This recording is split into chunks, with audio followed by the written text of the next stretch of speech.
Regina, I have you on two. You do what? I have you on two screens. How did that happen? I don't know. Are you guys seeing the same thing? I was, yeah. You were? I switched it over. All right, so I think we are live. Let's see, Sarah, are you still working with Pat?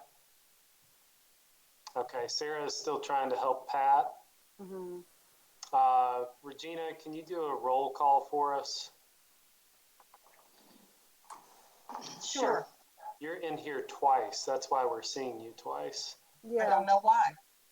That's strange. Did you close out the other one? I couldn't do anything. I don't think it closed. I don't think the other login closed out. I don't know how to fix that. It'll be okay. You'll just be double trouble tonight. That's normal. Okay, let's do a roll call. Mr. Gibson? Here. Mr. Sloan? Present. Mr. Schmidt? Here. Muted. Here. Mr. White? Here. Alderman Owens? Yeah, man. Has Pat made it on here yet? Ms. Sherman? I think Sarah's still trying to help her. Okay. Chairman Bruns? I am here. Okay.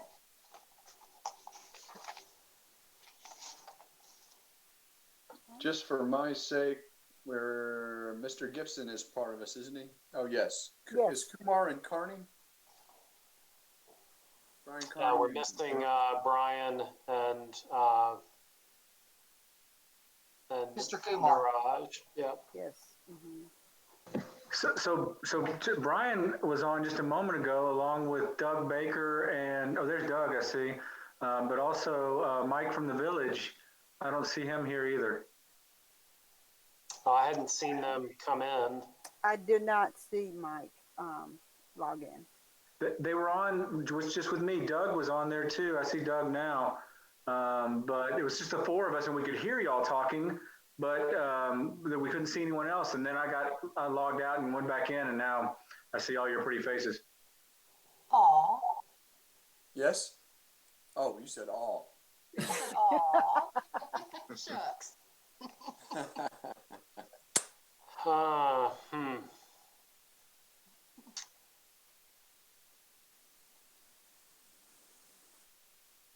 So Forrest, you said that Brian Carney, Mike Kraft, and Niraj were all in another room?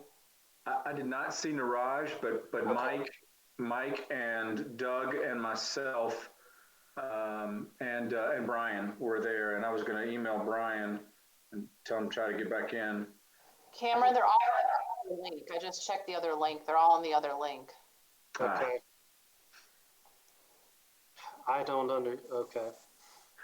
When I clicked the other link, it was only a portion of the link, and it like I said, it brought us to another room. It's like you have to copy and paste the entire link into it. Yeah. Only half of it was hyperlinked. That's correct, Robert. I think that's a planning. I'm gonna cancel out of this meeting and go into that other meeting and try to get them to come to this meeting. Okay. So we'll see how this will work. Okay. Okay. Maybe put the full meeting link into the chat function so that all they have to do is hit it there and it'll open it up. Okay. That's a good idea. I will try that. Okay. All right. Let me try this and see how it works. Who do we have on the telephone that just joined us? You have to hit *6 to unmute your telephone. We learned that last night. This is Mike Kraft. I'm on video as well, and I can see everybody, but I was getting some pretty muffled speech, so I thought I would turn off the volume on my computer and listen through the telephone. Hey, Mike, Sarah is going back into that other room where you guys were and going to give you some instructions on how to join us. Okay. I'm She's gonna- surprised that's necessary because I do see all of you.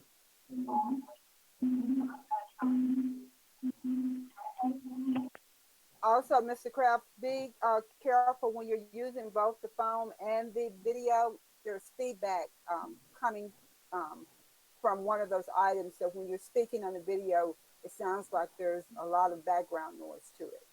So you may want to mute the one that you're not going to use to speak through.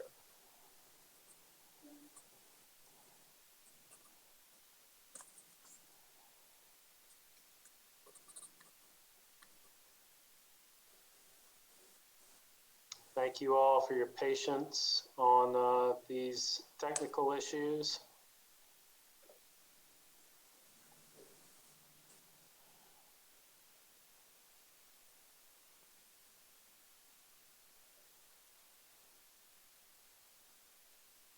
Mr. Chairman, are you going to want us to go through all three of the items on the agenda tonight for executive session, or is there one or two that you would rather hear at this time? If everyone's reviewed the cases, Forest Hill Grill seems pretty self-explanatory, in my opinion, so we could save that one for the formal meeting. And then maybe a little bit about Village of Germantown, but they seemed like they did a good job in the application as far as the new plan. But maybe just an introduction of that one. And then the restaurant, perhaps, well, Okay. do the formal meeting anyway.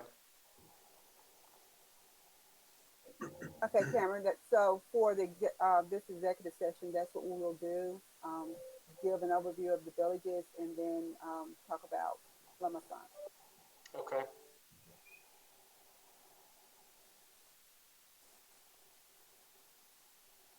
We're going to give them a little bit more time to see if we can get everybody over. There's Brian.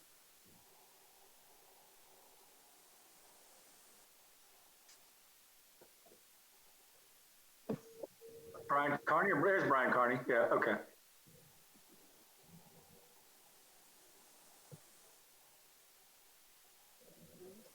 And who else was over there? Whoa. And Mr. Kumar. Wow, looks like I have a full house. How about that? Did we ever get Pat? She's still working on her, isn't she? Sarah, am I in the right one now? You are, Mike. Thank you. All right, good. We can see you in your office. Okay, these things are great when they work, aren't they? Right. And they're not when they don't. Yep. I'm going to put you on mute for now. Okay. The mute button is down at the bottom when we get started, and we'll need to call on you.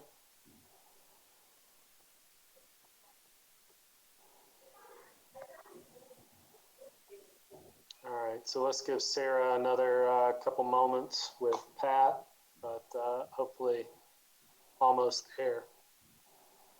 And Niraj, are you able to hear us? Niraj is on, right? Yep. And Mr. Carney, are you able to hear us? Can you unmute for a sound check? I can hear you. Perfect. We can see you. Okay. Okay. All right, so if we can make sure that everybody mutes themselves.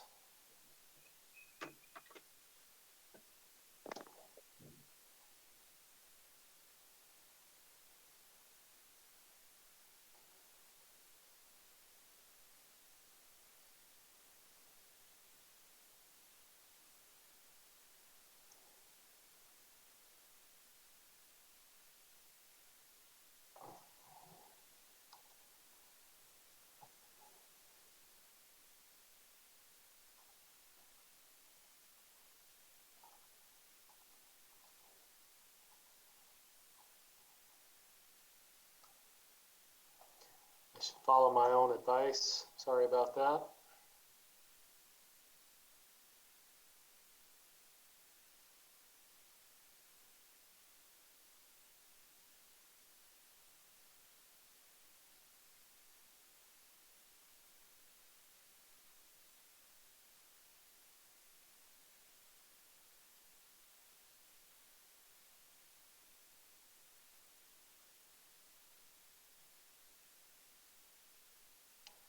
And just a reminder of all items in the chat are also being recorded and can be seen by all. So try and use the chat only to signal that you have a question or you'd like to make a point.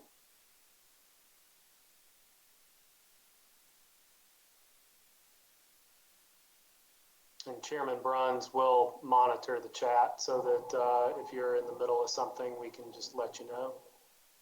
Okay. Cameron, I think we give them another couple of minutes and we need to get started. And we can take them out of order if you would go ahead and review. Well, here's Sarah now. Sarah, are we ready to go? Pat's gonna try to call in. She was trying to do it from her computer, which is a Mac, and she doesn't have Gmail or Chrome on it, and it wasn't working. And here she is. Okay. Hello, Pat. Can you hear us? Oh, she just has to do *6 to unmute herself. *6 to unmute.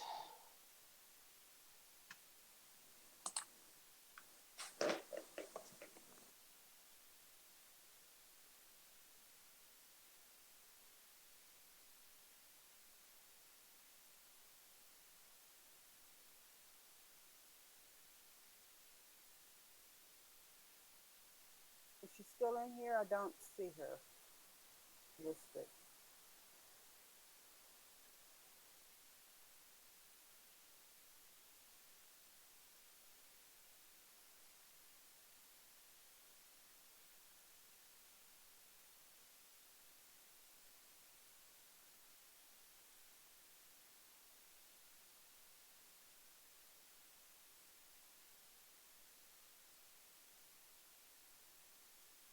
She's not here, I don't think, so not yet. She said she was going to try to get in, so. I think we need to get started. There she is. See if that works.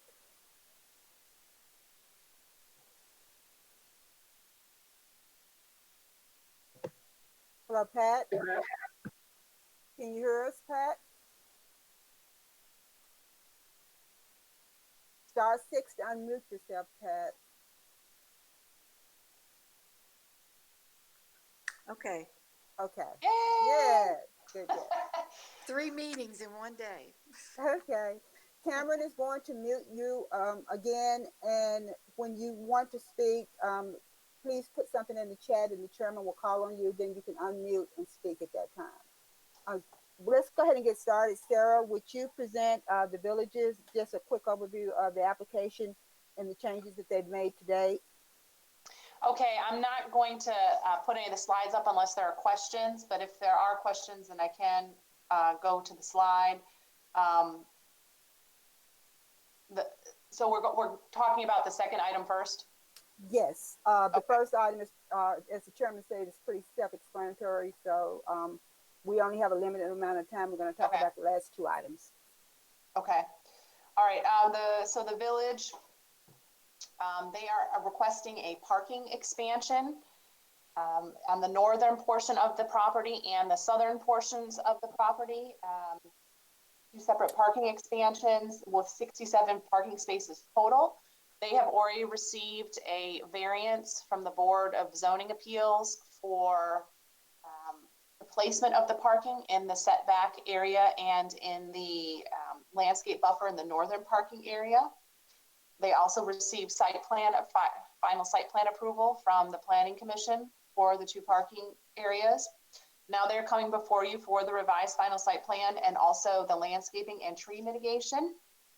I'm going to focus primarily on the landscaping and tree mitigation, since those are the two main areas for this request that the DRC will review. In terms of the tree mitigation, they were provided a report, and the Arborist report broke down trees that were considered worthy and trees that were not considered worthy. The city's natural resources manager, who is also the city's arborist, reviewed it and agrees with the report. He also visited the site. So in terms of the report, there are over 500 caliper inches that are being removed. However, 184 of those are considered to be worthy. So that's the amount that would need to be mitigated. They are proposing to plant 30 trees, which equals 90 caliper inches. And then they were requesting to pay in lieu of for the remaining 94 inches. So that is one of the main things that the Design Review Commission will decide if they are in agreement with that as proposed, that 90 inches, 30 trees would be planted on the site, and that 94 inches will be taken care of and as a payment in lieu of. Additionally, there is some lighting that is being proposed for the parking area. There are 3 lighting fixtures that would be added. They would be the same type of lighting fixtures as are already in the parking area. The applicant has requested that there not be a photometric study done for these 3 lighting poles to be added. Where this parking area where the lighting poles will be added, to the north of that is a large tree buffer, and it's also an MLG&W utility easement, and there are some detention ponds. So between the northern property line and the next building is over 85 feet. Therefore, they're requesting that these 3 fixtures be waived from having a photometric study. And in terms of the planting plan, I'm not going to go into the details of the planting plan, but they do provide landscaping around the parking areas and in the planting islands. And also there is a wall, a CMU segmented wall on part of the northern parking area. On top of that wall will be a fence, a black wrought iron fence. They provided a section detail of that was in your packet. And they also provided a view of the site as seen from Germantown Parkway towards this northern parking area where the segmented wall and fence would be. So that's a brief synopsis. I can bring up any slides if needed and answer questions if needed. Thank you, Sarah. I guess first, as you mentioned, the tree mitigation plan, that would be suitable for me with the payment in lieu. I read in the staff report they were doing is it 275 times 250? 250. Mm-hmm. Times the trees to be mitigated, and then looking at the plan of where the mitigation trees were to go, there's not a lot of spots remaining in that development. So I think it's a valiant effort toward mitigating the trees they could put within the development, considering what's being removed. Mm-hmm. So that sounds fair to me, and it sounds like Wes agreed also. So on the mitigation side, one question I'll have for Doug when it is time is I'm having trouble bringing up the image of the varieties within the islands of what plants are in there. So I'd just like to have a quick variety talk with him when appropriate. Mm-hmm. But it's the spaces are 10 spaces in between the islands, all is appropriate in that regard. So yeah, just a quick question in that. But beyond that, I'm okay with everything. There's nothing on pervious or impervious. I did see the ratio. Is it 55-45 or is that a concern? Let me go back and look. So for this, no, it's not a concern for this area. So Old Germantown has a different pervious impervious ratio than this one. This generally it's been 65-35 has been the ratio impervious to pervious for commercial and more commercial residential properties like this. Okay, well, they're well under that. Good. I'm seeing a note from Christopher. Christopher, why don't you bring that up? So the northern parking area, it looks like they have two outlets at either the east and the west side. It looks really grade wise that the whatever water on that east end is kind of flowing probably to that detention pond. On the west, is that just basically flowing into the pond then? I mean, in terms of the adjoining property pond? We would have to ask the applicant exactly about that. This was reviewed at the planning commission stage by our stormwater manager, and he was in agreement with the drainage and grading plan. All right. So I usually defer to him on that.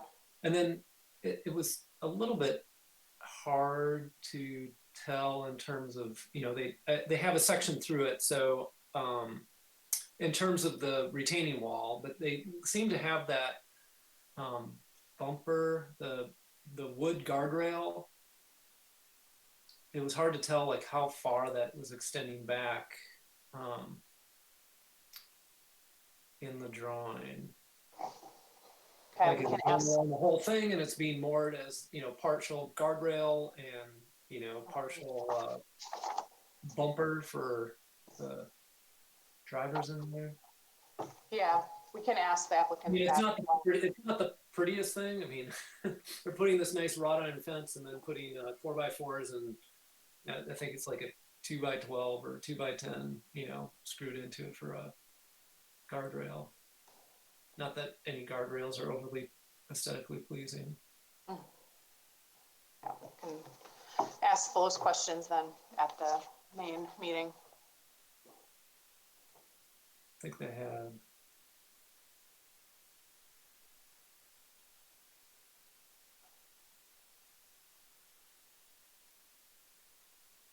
Yeah, I mean, they got that one drawing cutting through it.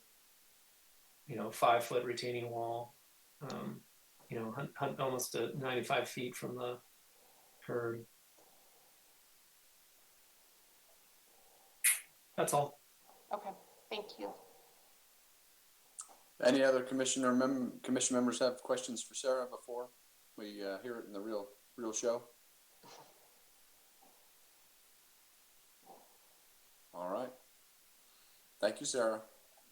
I guess we can talk. Are you presenting the restaurant as well? No, that is Cameron or Sheila. So. Okay. That one's going to fall on me. So this is a return to us. Our last time we were all together as a subcommittee, and the applicant did respond back in time for the regular meeting in March, but obviously we did not have a regular meeting in March as we were still trying to figure out how to do these new technology type of things. But I did want to put that out there that the applicant was responsive to the concerns of the subcommittee based on their initial subcommittee meeting back in mid-March. But just to summarize, the applicant is wanting to convert the building at 7642 Poplar Pike from an office to a restaurant fine dining use, adding a kitchen, modifying some of the hardscape as well as the yardscape, and adding some ADA improvements, dumpster enclosure, all to blend in with existing architecture and kind of match the log cabin with regard to the dumpster enclosure. The log cabin itself would be converted to refrigerated storage building, and the existing garage would be converted for additional dining and bar space. They were able to modify the location of the dumpster to move it to the north just a bit so that they would not have to take out the 36-inch oak that was going to be removed. So that really takes away a lot of their tree mitigation issues. They have some parking challenges on the site, but they have secured parking agreements with surrounding property owners to mitigate the issue of parking on site. they have a valet plan in place that will essentially have to be used if you are a patron of that restaurant. There won't be people walking over from those areas unless they decide to park themselves and walk up the little bit of new sidewalk that they'll be installing to connect themselves back with the further commercial district of Old Germantown on the Old Germantown Road portion. The site layout has not been modified. They are upping the square footage a little bit. The building elevations were included with the staff report as well as the application materials. They revised the impervious pervious area by a little bit from 57.3% down to 53.1%. In trying to do that, one of the things that the applicant brought up is that the format of this property has not changed very much over the last 100 years. You know, it's always had this similar amount of impervious space on it in its capacity as both a residence and then its conversion into an office space. So taking away some of that impervious area proved to be a little bit of a challenge for it to still function in a commercial fashion within the Old Germantown district, as well as provide enhancements to the existing hardscape area that could be utilized for outdoor dining and other things associated with the plan. I touched on garbage collection area and they answered most of the comments to TAC and provided letters relative to traffic analysis and payment in lieu of request and waivers for right-of-way improvements. So I want to make sure that you saw all of those items. Their request is, though, for preliminary and final site plan approval. We did provide you those TAC comments. We have written comments back from the development team on those. But again, they did provide a traffic statement, parking agreements, tree mitigation statement, which has really been relieved based on movement of the dumpster enclosure, and then their right-of-way dedication that was all part of your agenda packet. Following consideration of this, we would move forward to construction drawings as well as a development contract with the BMA. Very good. So in reading through the application, I tried to identify everything we talked about in subcommittee, since it was an hour or 90-minute conversation. And I don't recall everything, but you feel satisfied that they accomplished what we had asked of them. And same on the TAC list, I read through that. And I guess that was the original TAC list that was presented to them. And then I see the markings in red or the cross-offs. So you're also satisfied, or staff is satisfied? Yeah, you know, there was a comment from the fire marshal in there about including the fire hydrants, automatic sprinkler system, access to the roadways, you know, those type of things. You know, they had always agreed to provide that as part of construction plan approval, which is traditionally where those types of things come up. And this being an existing building and conversion, you know, their access is the access that it's always been. And, you know, trying to extend the department's roadway access to with 150 feet of all portions of the buildings, or giving the fire apparatus roads having minimum pavement width of 26 feet. That's not always going to be entirely possible, but they are doing the best that they are able to do. And on the site plan, they did show turning radius for fire department trucks to be able to get in there, and that this isn't really that far off the road for them to be able to pull up and pull their hoses out to access those points, or to come from another point on the shared parking access side to be able to access it from one of those other facilities. And going back to Planning Commission isn't necessarily going to change the existing lay of the land as it is. No. It seems like they're trying to do as little to the site other than the building modifications and just make what's there work. Right, which is really the intent of conversions within the old Germantown area. Did any other commission members have any questions? Mr. Sloan? The developer is going to put in a sidewalk. You can see it on the site plan. It will connect on the west side of the property to connect to the existing sidewalk that's already to the west. It's on the proposed site plan. And then they've got sidewalk locations marked out as well going over to the 4 square buildings. Okay, those were on the previous plan. I think there was a question in our last meeting on if it was being done and if it was being required. So if it is being done, that's what I needed to hear. Quickly, I'll answer Mr. Kumar's question about what's being done with the log cabin structure. It's being converted to refrigerated storage for the restaurant.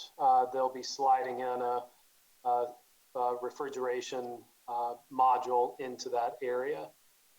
It is 6 o'clock though, time for our regular meeting to begin. Very good. Is there anything formal that happens between executive session and formal meeting, or we just say go? We just say go, and you call us to order. It looks like we do have Mr. Gene Barziza that has joined us for item number 1.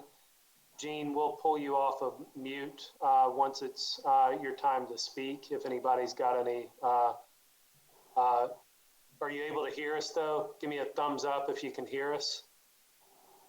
We can see you. Okay, perfect. All right, so I'll pull you off of mute if the commission has any questions for you. And with that, we can call us to order, Mr. Bruns, and then it'll be Regina's show. Very good. Well, I'd like to welcome everyone to our April 28th DRC Commission, Germantown Design Review Commission meeting via Google Meet. So welcome everyone and thank you, and hopefully we can have a good, successful meeting through this. At this time, I'd like to establish a quorum. Please call roll. Okay. Mr. Kumar? Yes.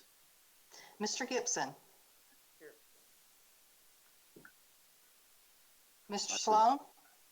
Present. Mr. Schmidt? Here. Ms. Sherman? Here.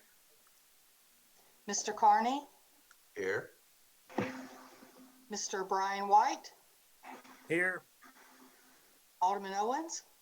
I'm here. Chairman Bruns? I'm also here. Thank you. A quorum has been established. Get you a drink there, Brian. And now I'd like to approve the minutes from our February 25th meeting. May I have a motion? Motion to approve. Thank you, Brian. Second. Mr. Schmidt, thank you. Any comments or discussion? Sounds like none. Please call roll. Alderman Owens? Yes. Mr. Kumar? Yes. Ms. Sherman? Yes. Mr. Schmidt? Yes. Mr. Gibson? Yes. Mr. White? Yes. Mr. Sloan? Yes. Chairman Bruns? Yes. Meeting minutes. Oh, I forgot to call Mr. Carney. Yes. There you go. Very good. Thank you, Regina. Minutes approved. We do not have a consent agenda tonight, so we will move straight to item 5A, Forest Hill Grill. Staff presentation, please. Okay, thank you. Please bear with me because this is also my first meeting where I'm presenting. So I am going to show a presentation while I am speaking. So I'm going to pull that up now. There's some slides that will go along with what we are discussing. So the item before you is the Forest Hill Grill. It is at 9102 Poplar Pike. Presently, there is one ground-mounted sign at the property. They would like to remove this ground-mounted sign and put 2 wall signs up. This property is a corner property. As you can see here, it's on the corner of Poplar Pike and Forest Hill Irene Road. This shows a site plan of the building, and it's hard maybe to read on your screen, but it does show the distances of the 2 wall signs from the road. There will be one sign facing Forest Hill Irene, and then another sign facing Poplar Pike, and the existing sign would also be removed, the existing ground-mounted sign. Here is a mock-up of what the signs would look like. There would be wood panel signs. In the staff report, it did say that the letters would be applied with vinyl. In speaking with the applicant today, he said he did agree that they could be painted instead. So it would be painted black and painted lettering and painted details as you see there. The applicant also agreed to an off-white or cream tone rather than the originally proposed white. There would also be lighting that would be over the signs. I don't have a slide of the lighting here, but the lighting is in your packet. They are gooseneck lamps that would be over the signs, and they would be 120 watt bronze gooseneck lamps. The applicant is also requesting that the cafe lights that are on the property, that those please remain. He said that they do get foot traffic from the nearby hotels, and one of the main concerns had been that people did not want to walk in the dark, and they also had a hard time sometimes seeing some parts of the property. So in order to encourage foot traffic from nearby hotels, he would like to speak with the commission about trying to keep those lights up. Those are the basics of the sign request. The applicant is on the call, as we noted, for any questions. I'm going to stop the presentation now for the moment, but if you do have questions, I can go back to any slides that are up. Just as a recap, this square footages with the ground mounted removed, all that is within regulation, logo sizes, and now color. I see that they've agreed to the off-white and the paint also. So it's completely within all regulations. Correct. I didn't go over the wall signs in the presentation, but it was in the staff report, and it was laid out their allowances that they have, and the overall sign area for both signs together, as well as the logo sign, comply with the city sign ordinance. Very good. I did the lighting. I saw the site improvements number 6 on the staff report listed 2 things: the awnings and then the cafe lights to be removed.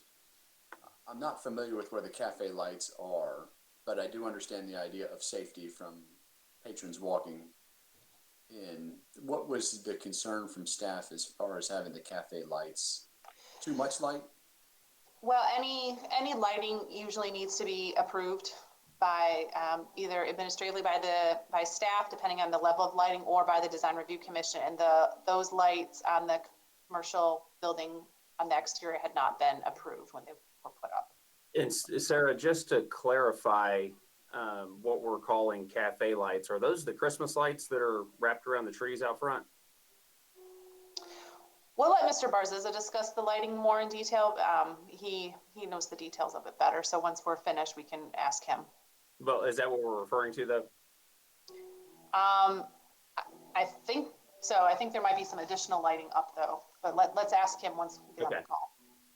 And Mr. Bruns, going back to comment 6, I didn't mention that, but I did also speak with the applicant about that. He said the awnings will be clean. Okay. And I mean, the main reason for the signage, now that the percentages are all correct and the off-right is correct, is mainly because there's a logo. Is that the main reason for the signage at this point? That's the, for the sign request coming to you, yes, that's the one point. And the other is that this is in the commercial C1 district, the neighborhood commercial district, and this is not part of a shopping center. And so since it's not part of a shopping center, it doesn't have adopted sign policy. So these sign requests typically come to you. Got it. Well, very Sarah, good. what's the material of the signage? The sign, it would be a wood panel.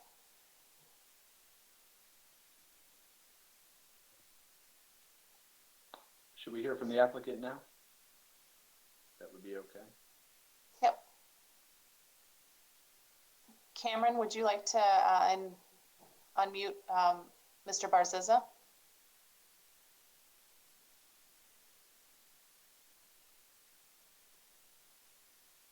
Dean, you're the only one that can unmute yourself.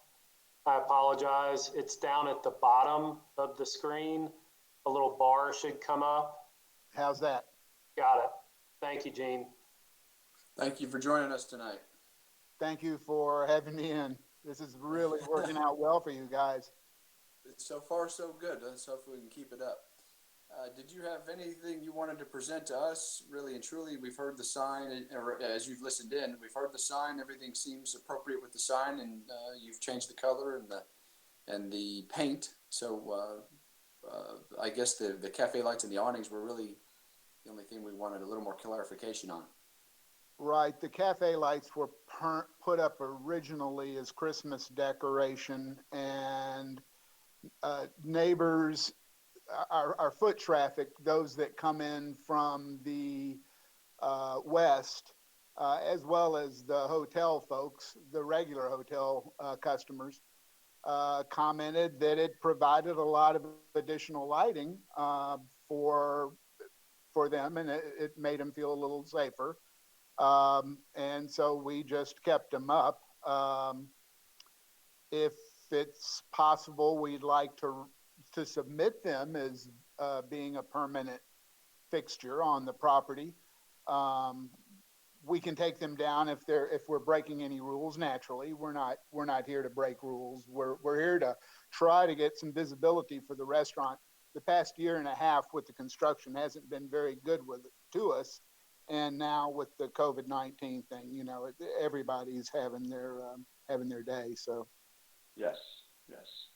In terms of the lighting,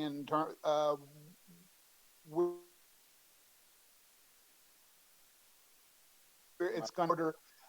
We want to make sure that we light the sign and not the building, and so we think we're going to have two good looking signs on the building that will clearly identify to the consumer that we're there. One of our biggest issues have been, we haven't been to Belmont for 3 years, and customers want to know where the Forest Hill Grill is. So signage is obviously an issue. Yes. And I'm sorry to ask you this, but I just want to make sure we're talking about the same lights. It's just the lights wrapping the trees, as Mr. Right. I think that's all she's talking about. Okay, good. Just for everyone's clarification. And regarding the awnings, my wife, who is the owner of the restaurant, would love to do away with those awnings, but we need an awning on there to stop that intense western sun from getting in the building. And as soon as we can, we were intending on redoing the front and coming back to you folks for some thoughts on what to do outside. But we clearly need to get open and move forward with business. So. Well, very good. Yes, good luck. I hope we can get you back in there going strong. Very carefully, sir. Very carefully. Yes. Please. Question, Gina, are you guys open for takeout tonight? Because we might be here a little while. I'm getting a little hungry. I was just wondering. No problem. Give them a call, or if you would like, I can take care of it. Great. Thanks. Well, thank you for that. I do have a quick question for staff of some sort. Are we opening a public hearing in this regard for a formal meeting?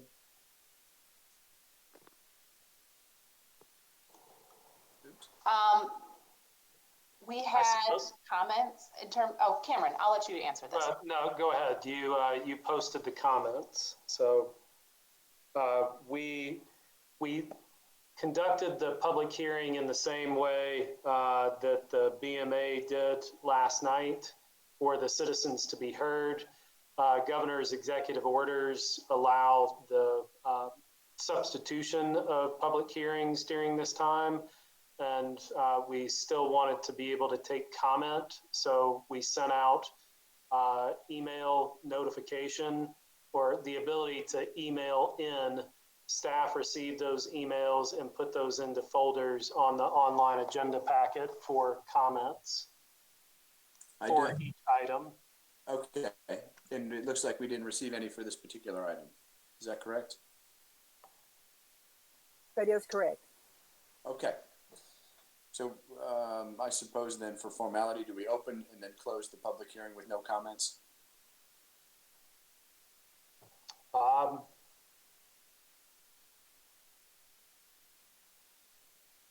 I would say that public hearing portion has already taken place in terms of public comment.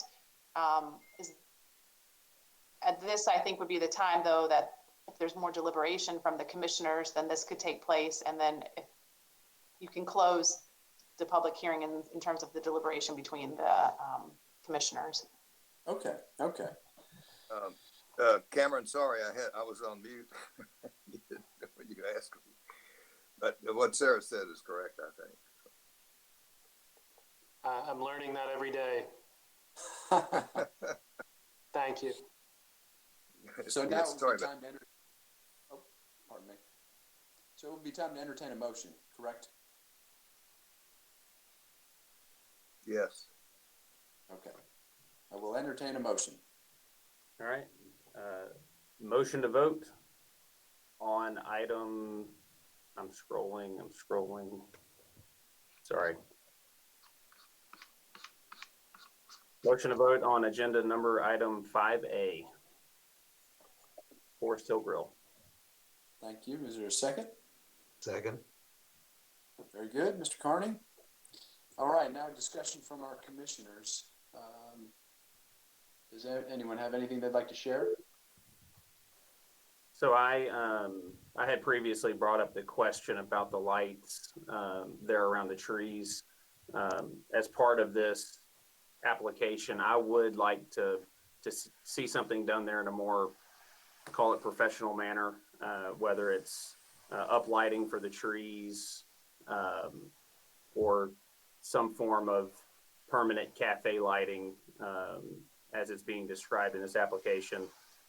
I just think that we're walking a fine line of leaving Christmas lights up all year, where it did look good at the time, but I would like to see something professionally done with that. Very good. And I would have another question for staff at this point. The lights are a stipulation within this application. Obviously, something needs to be done with them and the awning as it was presented.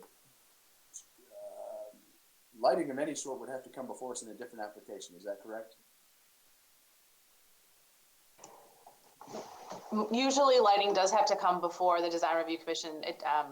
It depends on the scope of what the lighting would be, but something that exterior lighting on this corner would have to be reviewed by the design review commission.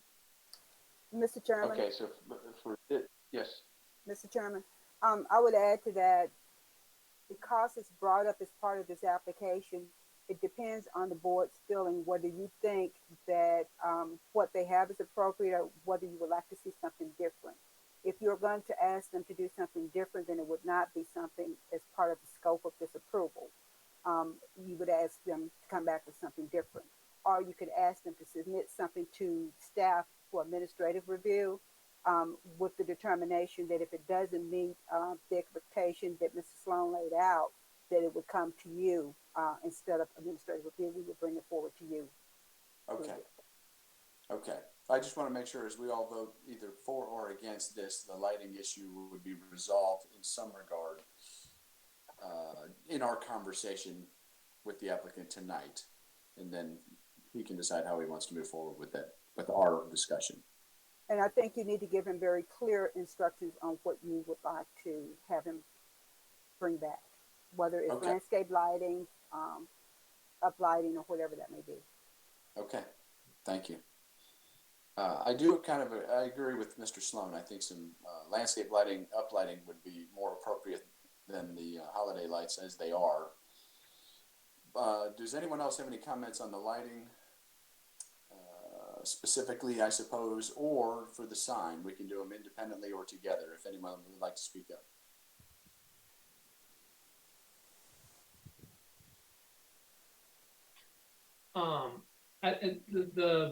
The sign lighting, you know, in terms of just the goosenecks over the top, I think is fine. I had the same comment just in messaging in terms of, you know, the holiday lights seem more seasonal than permanent. And I think we have a pretty good consensus of looking at some other landscape lighting, if it's, you know, uplights or, you know, something to help illuminate, you know, there's enough trees along there to help illuminate the pathway going back towards, to the east towards the hotels. So, what was the one chat that just came up from Brian? So it seems like if the applicant would be willing to, you know, discuss, you know, excluding the current ground lighting or decorative lighting, to bring forth at another time. Okay. And I would just like to reiterate what Sheila said, that you've given clear direction now that some type of other lighting, landscape lighting would be more appropriate. So the applicant should remove those current lights that are there. And then he can submit to staff what he's proposing. And if it's larger in scope, then as Sheila mentioned, we would bring it back to you. Okay, that's fair. And I see that we will, it'd be best just to suggest if it is something that has to come before us, that he can go through that application process for our next meeting, or if it's suitable to staff and you can administratively do it. Is this what you just said? Right. Yes. Good. And we will work with him on the timing. Okay. Thank you. I'm trying to balance the chats and everyone else, and also the Robert's rule here. Mr. Chairman. Thank you. Yes, Brian. Mr. Chairman, briefly, in my chat, I just noticed there, would it be possible to, because we have had, our restaurants have suffered during this COVID-19 epidemic that we have been experiencing, would there, or could there potentially be a way, if in fact we're getting traffic from the hotels and it does help to have that area lighted, that we could extend an olive branch for a certain period of time to allow the applicant to submit a plan and have use of those lights, since they've been up for some time already, as it appears, another 60 days or so. You pick the time. Would it matter? And do we have the flexibility to do that, to allow that foot traffic while the plan is being put in place? End of comment. Thank you. Yeah, thank you, Brian. And I do agree that the lights have been up for quite a while. I'm guessing since late November, if I'm not mistaken, or perhaps thereabouts. And so if I don't know how we stipulate a time frame for the applicant. Staff could do that, or as soon as he wanted to switch out to the other lights, but maybe council or staff has a comment there if it's a have to, or maybe what's the time frame I'm putting in the new signs? Maybe we can find that out from the applicant. We're looking forward to commencing construction of the signs in the morning, and we hope to paint them up next week with installation probably in 2 weeks. in terms of the lighting, the cafe lights, we can take them down if you guys want us to take them down. We definitely would like to keep them up for the short term. Allow me to go to a lighting and get some up lights and come up with some ideas between Ms. G and Ms. Pounders, and I'm sure that we can make everybody happy and in pretty short order too. Very good. So 60 days, something like that is suitable to you? Oh, certainly. Okay. Oh, certainly. Yeah, it's plenty of time. Okay. Wonderful. We don't have much else to do, pal. Well, I'm sorry to hear that, but like I said, I think that we're going to make the turn soon. Oh, it will be. Well, good. So, any other comments from the commission? Not all at once? Well, very good. Let's call for a vote, please. All right. We already have the motion to approve 2 wall signs for Forest Hill Grill located at 9102 Poplar Pike, subject to the commission's discussion, staff comments in the staff report, and the documents and plans submitted by the application. Thank you, Mr. Slomo. We have your first motion on the floor, so we're good. You're welcome. Ready for roll call? I am ready. Okay. Mr. Schmidt? Yes. Mr. Kumar? Yes. Ms. Sherman? Yes. Mr. Carney? Yes. Mr. Gibson? Yes. Alderman Owen?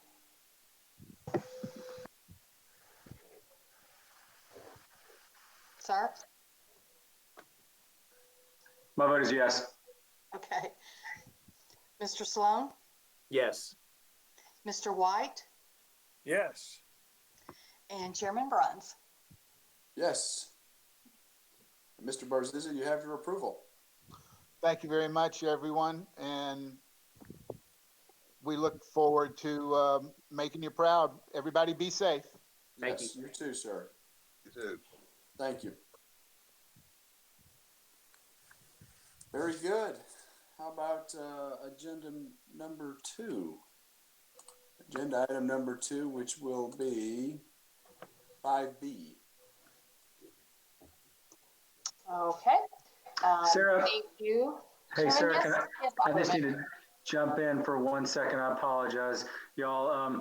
I have explained this before. My mother resides at the village, and that has not impacted my vote on any of the previous cases at the Planning Commission or prior applications for this project. However, it has come to my attention that she did submit a letter in support of the village, and well, I appreciate that. I feel like it might be, in full transparency's sake, best for me to recuse myself on this particular application. Thank you, Forrest. Okay. All right. Thank you. Similar to the last item, I am going to go through some slides as I present. I'm pull those up now.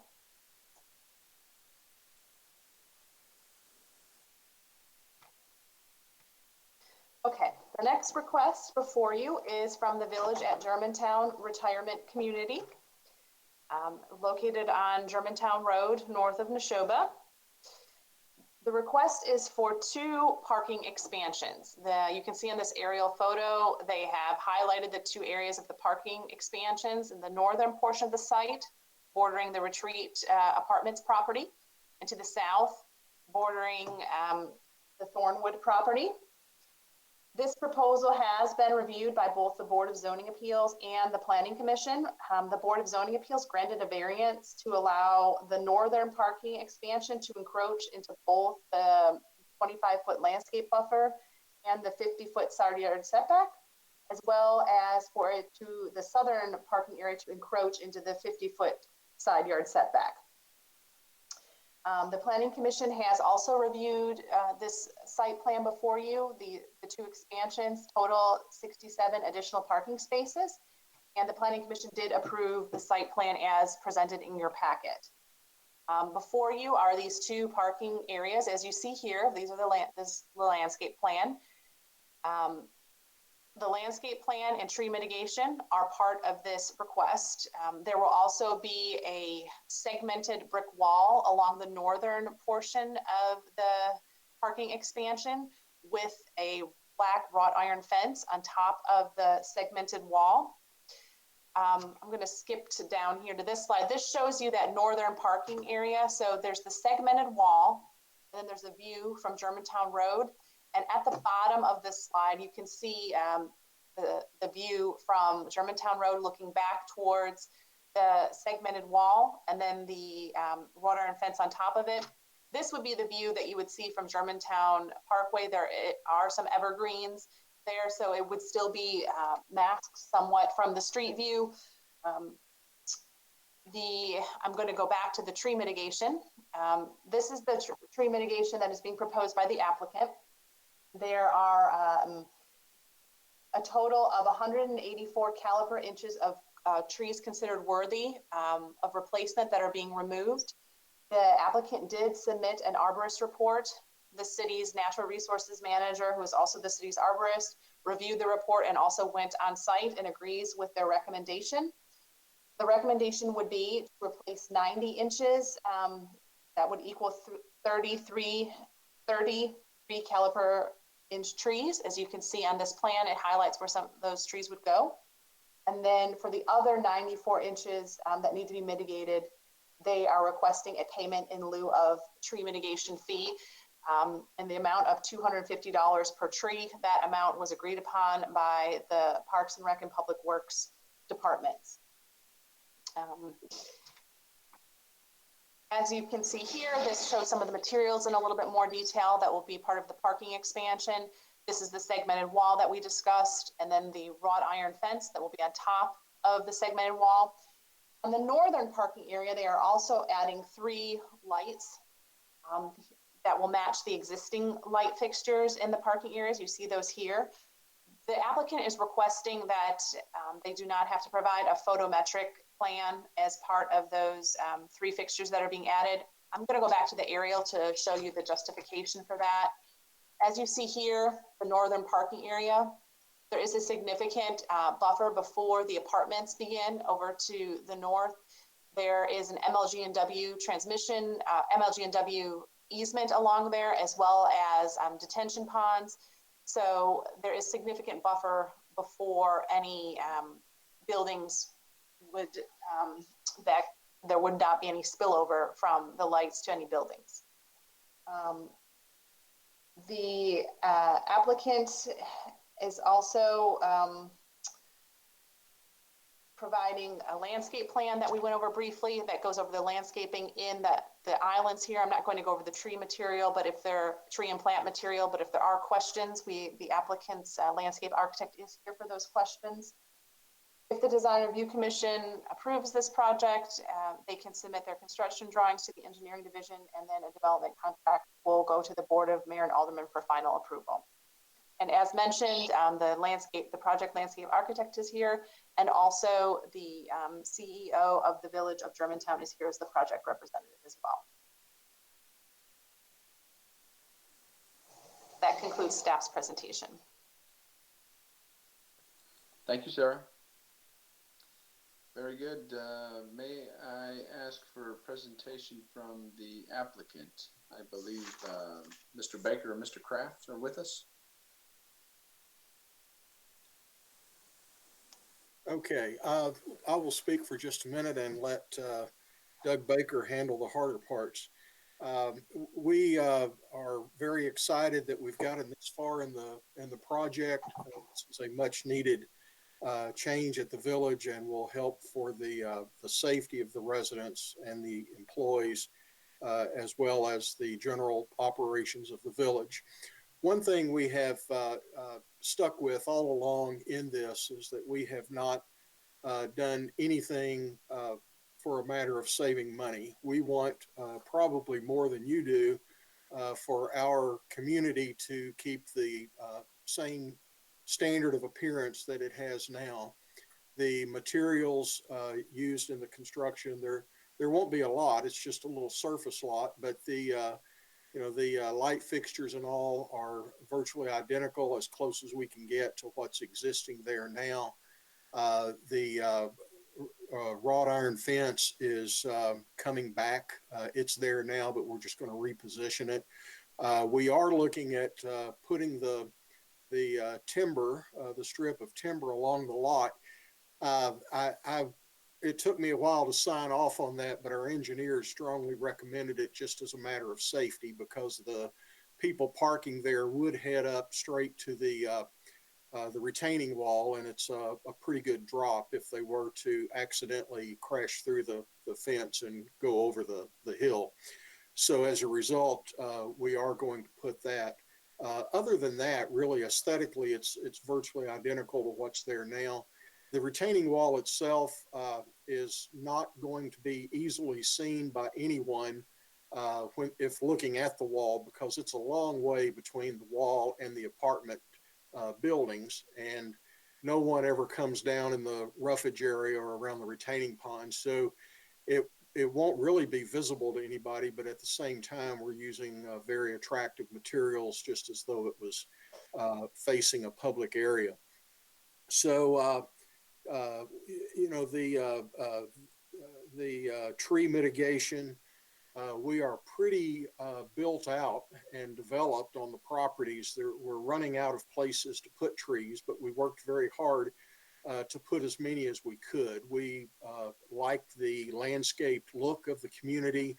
It has quite a bit of trees and foliage now, and we want to keep that look to the extent possible. So we are working hard to put, about half of the trees to be mitigated back around the village. With that said, we'd be glad to answer any questions you might have. Very good. If I could have Mr. Baker if he would speak to the species chosen perhaps in the islands of the new parking lots.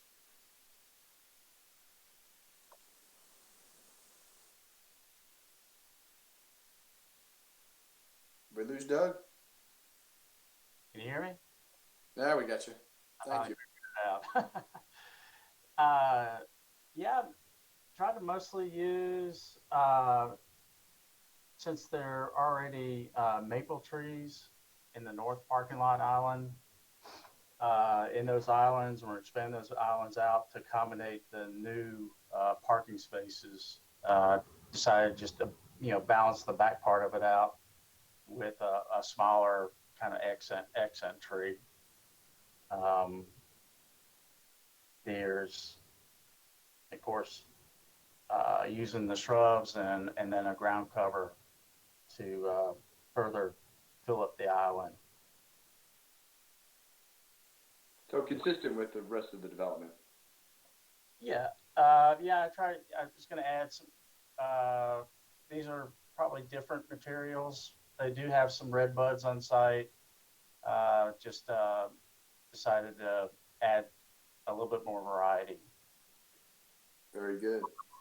And the placement of the mitigated trees, did you work a good while on that, being that it is pretty tight quarters? Yeah, it is. And, I guess it doesn't hurt to ask, but I was hoping we could get relief from having so many trees. I know,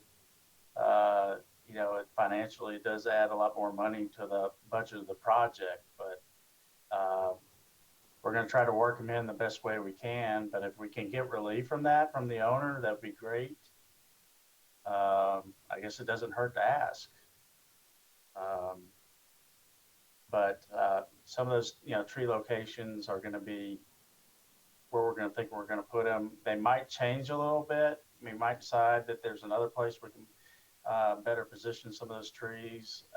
And it could be even beyond the retaining wall where we are taking out some trees. We could plant some along that property line to kind of fill in the gaps, maybe where we've taken out. But even in the, I did notice in the photo from Germantown Road where you'd be viewing at least the north parking addition, perhaps there's an opportunity in there, but only looking at a photo without knowing varieties, it may just be too much already. But yeah. it would be nice to have, to try to preserve some green open space. But we're going to try to do the best we can with the tree mitigation plan. Well, very good. Thank you. Can we get relief from that? We will discuss it as a commission and see where we land. Yeah. Okay. Thank you. All right. We did have some public comment on this particular item, all in the favor of. Do we need to hear any of that as a commission?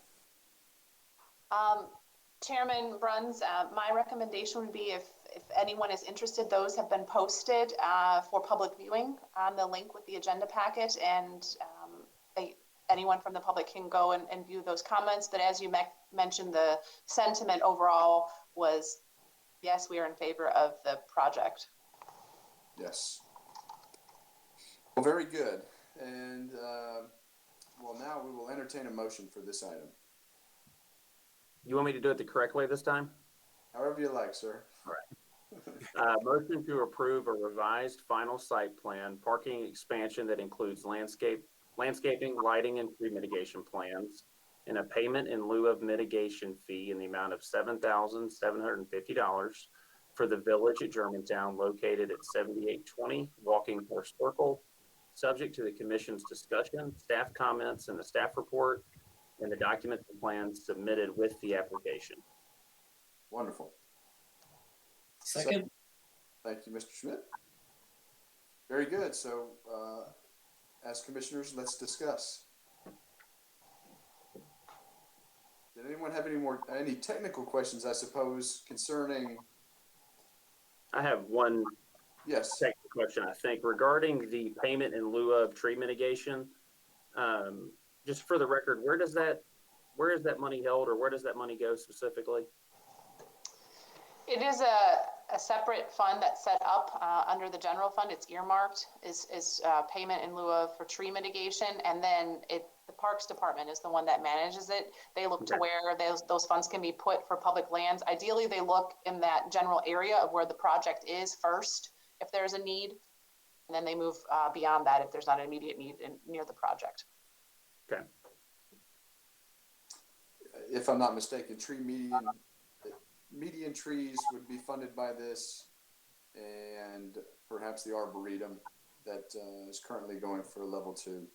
Projects like that within the city is what that money is appropriated for. Correct. We can talk more about that, but anyone have any concerns with the parking or lighting as it's been presented?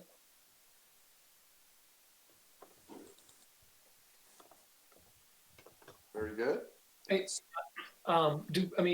in terms of the foregoing the photometric plan, and typically, what is required by applicants is to have essentially 0 foot candles at the property line. Do we have some sort of rough idea in terms of how far that's extending into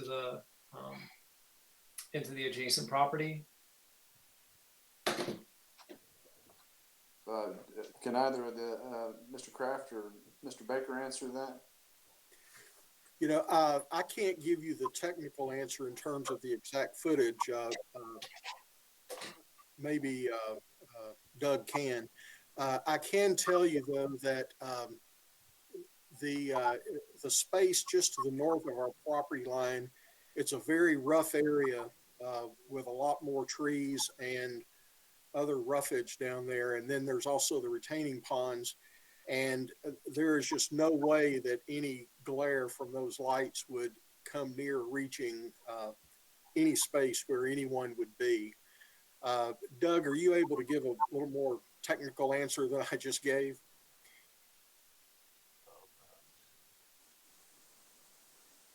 Yes.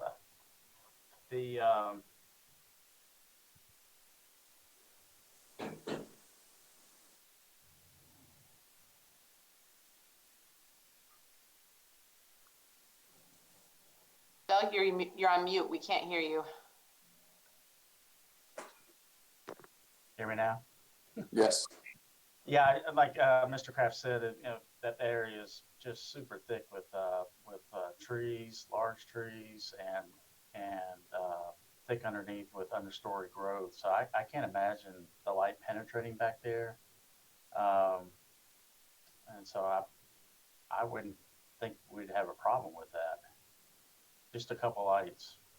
Yeah, I was just curious. I mean, if, you know, say the spread of the fixture was, you know, whatever, 20 feet from, you know, from the base or something like that. But I tend to agree that it's dense enough that it's going to get knocked down. Yeah. And if I remember right, I researched these lights, and they do have a certain amount of cutoff on them, even though they're a globe light. So I think it can be controlled. Well, I mean, that would answer my question if there was any, I mean, because, you know, it's like you said, it is a globe light. But if there is have the ability to do some sort of cutoff, if it does become a problem or someone says something about it, I mean, there's some adjustability. It's not like the fixture is problematic. There are some cutoffs for it. So yeah, I don't think you can control some of the light on it. So within the globe there. Okay. My second question, the guardrail, I guess looking at the topography of that whole area, it looks like you're having to bring quite a bit of fill in to, you know, level that out, because it was basically dropping at the end of the curb of the current park. So obviously the guardrail is, you know, a safety necessity in this condition. Otherwise, you're, you know, having to bring looking at more of a cast in place wall and bringing it up and using it as a guardrail. And I believe, at least in terms of just looking at the submission, I mean, we're looking potentially just at a treated, you know, horizontal and vertical. And is that the intent? And that's carrying along that whole line in terms of as it cuts in, travels, you know, east west, and then does its little, you know, hook closer to Germantown Parkway. If I'm not mistaken, it would not be necessary on that little hook. It would just be on the east to west strip along that north side, because that's where the height of the retaining wall would be. And the wrought iron fence also will not follow the crook around. It will just continue straight to our property line at Germantown Parkway. Yeah, it comes around the hook just a little bit because my section shows it. There's about a 5-foot drop right there. But yeah, along the apartment property line, yeah, we'll definitely have it there. I mean, you know, there's either two types of guardrails. Either we do the highway kind, steel, or we go with something a little bit more natural on the wooden, and that's been available, you know, that's available.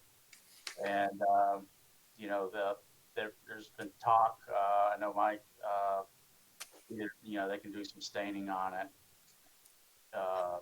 That's kind of where my comment was going, is either, you know, staining or, you know, just so it's not, you know, once obviously the wood, you know, if it's treated as of some sort in terms of moisture content, but if it's stained or you know, painted or something, that you know, just to make it a little bit more cleaner than just a you know, a treated guardrail. And it's not like, it's like you said, it's not necessarily needs to take the impact of a highway. It's more of someone backing out and not realizing that they should stop, and, you know, you know, having to come back and replace a section of fencing every 2 months. Mm-hmm. Yeah. And I am all for the staining idea or something of that sort. The steel was ruled out immediately when that was thrown out as an option, because we don't want it looking industrial. So anything we can do to make it better in appearance, we will do that. Thank you. So my question on that is that what's the height of the safety fence? or safety guard? Oh, the guardrail? That's correct. Like if it's a safety guard, it has to have certain height, right? If you have a drop of more than 30 inches or something like that. Oh, I see. Yeah, it's, oh gosh, what is that? I know there's a guideline, but I mean, once you get under 30 inches or something like that, then you don't have to, you know, guard it with a safety fence. Yes, I just want to make sure it has the proper height, as required by the code. Yeah. If I'm not mistaken, Doug, at the highest point, isn't it about 9 feet tall, maybe? Yes. And then it tapers less, and the wrought iron would be on top of that. But yeah, I think the wall is going to stair step in some places, so we'll drop down and gradually meet with grade. But the wrought iron fence is a 6-foot fence, and then you got the guardrail that's going to be, like 30 inches above grade or something like that. Looks like the midpoint impact is like at 21 or something. It just at least on your drawing. Yes, we're just going to follow by the lock guard, the tin barrier, their installation recommendations as far as height and the height that you got to install it at. So, am I answer your question? Yeah, you answered the question. My concern is that, when you have a drop of more than, I think like it's 30, 2.5 feet or 3 feet, your guardrail has to have certain height. I just want to make sure, we meet the requirements. Oh, yes. I mean, we want to limit any kind of liability there is on this site. So we're going to get it to the right location where it's supposed to start and where it's supposed to end. Okay. That's good. Nick? We're good. Does any other commissioners have any other comments? Any commissioners have any specific comments on the payment in lieu of the mitigation? Would you like to speak to that, either for or against, or do you have an opinion?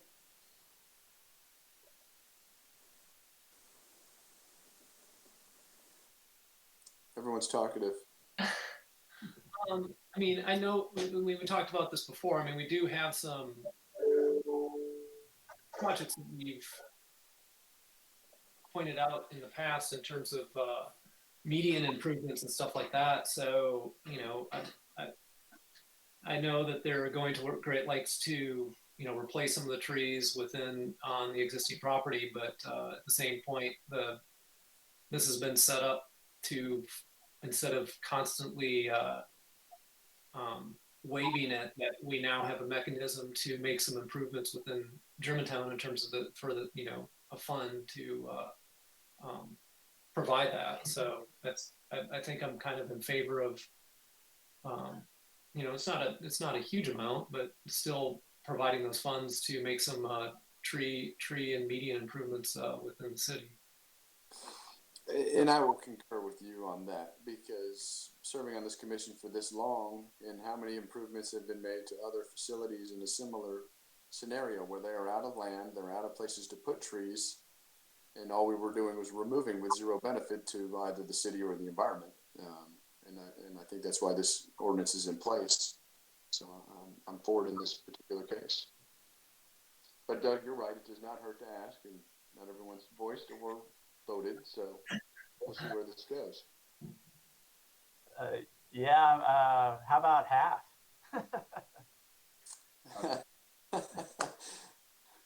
Persistence is good. Yes.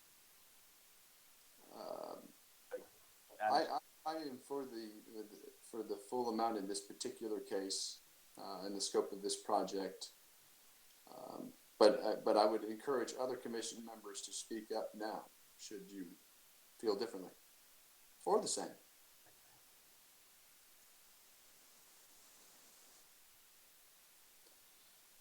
Doug, I'm trying.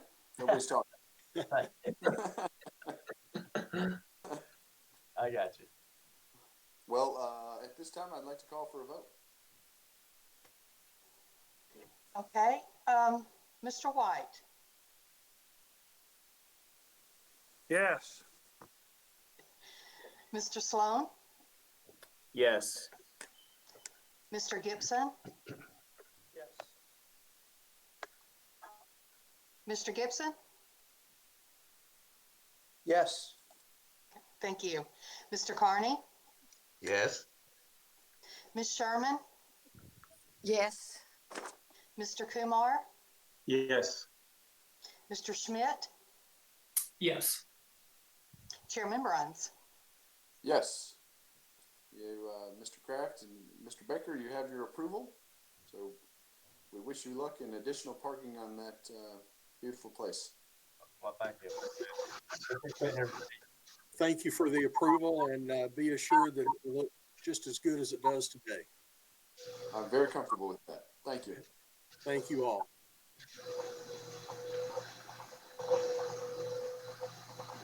Very good. Last item for the evening. All right, before we move forward, I want to make sure that first, Mr. Salvaggio is on.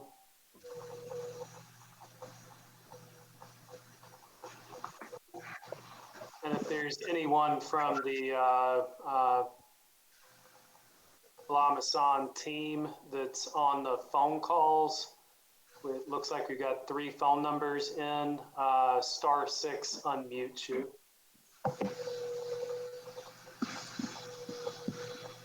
Looks like one of you unmuted. Yes, my name is Bethel. I'm an intern for Esprit Jones Architects. Okay, thank you. If we can go back to mute though during the presentation. Okay. Thank you. Cameron, will you please share her name with me? I did not hear it. What was your first name? Bethel is the last name. Brittany. Brittany. Thank you. Brittany Bethel. Thank you, Brittany. Looks like Tony is here. So with that, I'll go ahead and start the slideshow.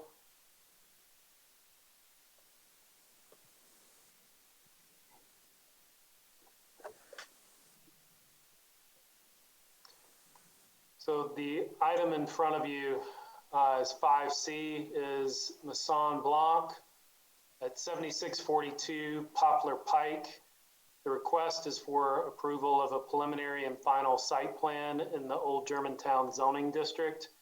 Thomas Poplar Pike, LLC is the applicant. Justin Thomas is the property owner. And Tony Salvaggio, Salvaggio Group will be the representative this evening, along with Esprit Jones Architects supporting, and possibly David Bray. So this request was reviewed by the DRC subcommittee in March. It was not reviewed again in April, as you didn't meet. This building was built in approximately the turn of the 20th century, so circa 1900 at 2,800 square feet. An administrative change of use from residential to office was approved in 2015, and this board approved an administrative change of use from office to restaurant in 2019. The owners would like to convert the space to a restaurant use for fine dining. That would include a kitchen addition. All of the additions are in the hatched marks on the slide. Location, skipped quickly over that, is on Poplar Pike, across the street from Germantown High School, and just down from the old Germantown Streetscape district and business district area. So just looking at the site plan, the new areas are shown in hatch marks. That would include a covered patio, a kitchen addition, a dining addition. Dumpster enclosure would also be added, along with ADA improvements. All improvements would be constructed in the same style as the original structures, including the dumpster enclosure to match the character of the log cabin on site. log cabin structure will remain to be converted into a refrigerated storage building. The existing garage area, which is on the plan as a new lounge, will be modified for additional dining space. And then the landscape and hardscape areas are modified and enhanced to add to the overall project goals and historic renovation in Old Germantown. The applicants have provided parking agreements that are included with your staff report for the surrounding properties to mitigate the issues of limited parking on site. In terms of the site layout, they are adding just over 2,000 square feet of building additions that are located more or less on the north and east side of the existing buildings, with new hardscape and enhancements around in the surrounding areas. The elevations that were provided, this is the west and east elevation, and the north and south elevation, reflect the siding trim and roof shingles that will all be selected to match the existing building as shown on the plans. There are no new street cuts or street improvements proposed as part of this project. However, they are proposing a new sidewalk to be added on the east side, on the west side of the building along the front side. And this last part of sidewalk is not part of their request. They are requesting a payment in lieu of option for the easternmost section of sidewalk. They have 11 parking spaces, so 10 plus one handicap ADA accessible parking space.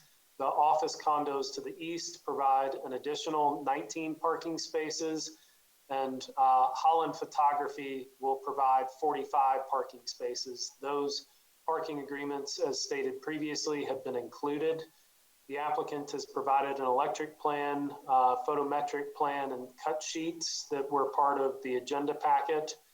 The garbage collection area was moved slightly to the north so that it would not require the removal of the substantial 36-inch oak on the property.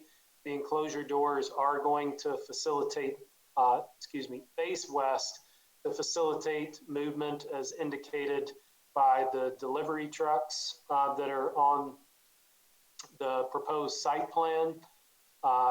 They do know that they need to make sure that their pickup times are coordinated around our residential and Old Germantown requirements, as well as school times. They have illustrated all of the gas and electric and water hookups, along with a potential site for a grease trap on the plan. Mechanical units will be screened as behind parapet walls. They are not providing generators. The landscaping plan for the project is in front of you right now. They did provide tree mitigation letter, but subsequently have modified the location of the dumpster enclosure. There is no signage as part of the application in front of you tonight. The applicant is aware that they would need to file a separate application for that. While reviewing this project, staff 23-518A of the zoning ordinance requires for development plans for projects in Old Germantown to be reviewed by the Design Review Commission. The Technical Advisory Technical Advisory Committee reviewed this twice, both in March and in April, and provided comments. The applicants have provided these revised plans that are in front of you tonight and in your agenda material, and documents related to the TAC comments that were also part of your agenda packet. Some of the additional documentation regarding traffic statement, traffic analysis, parking agreements, tree mitigation, right-of-way dedication, and payment in lieu of request are also in the agenda packet. If approved tonight by the Design Review Commission, the next step for this project would be a construction drawing review by the engineering division in this department, And then a development contract would be drawn up and scheduled for consideration by the Board of Mayor and Aldermen. That does conclude staff's presentation. I'll leave these slides up unless you'd rather talk to me first.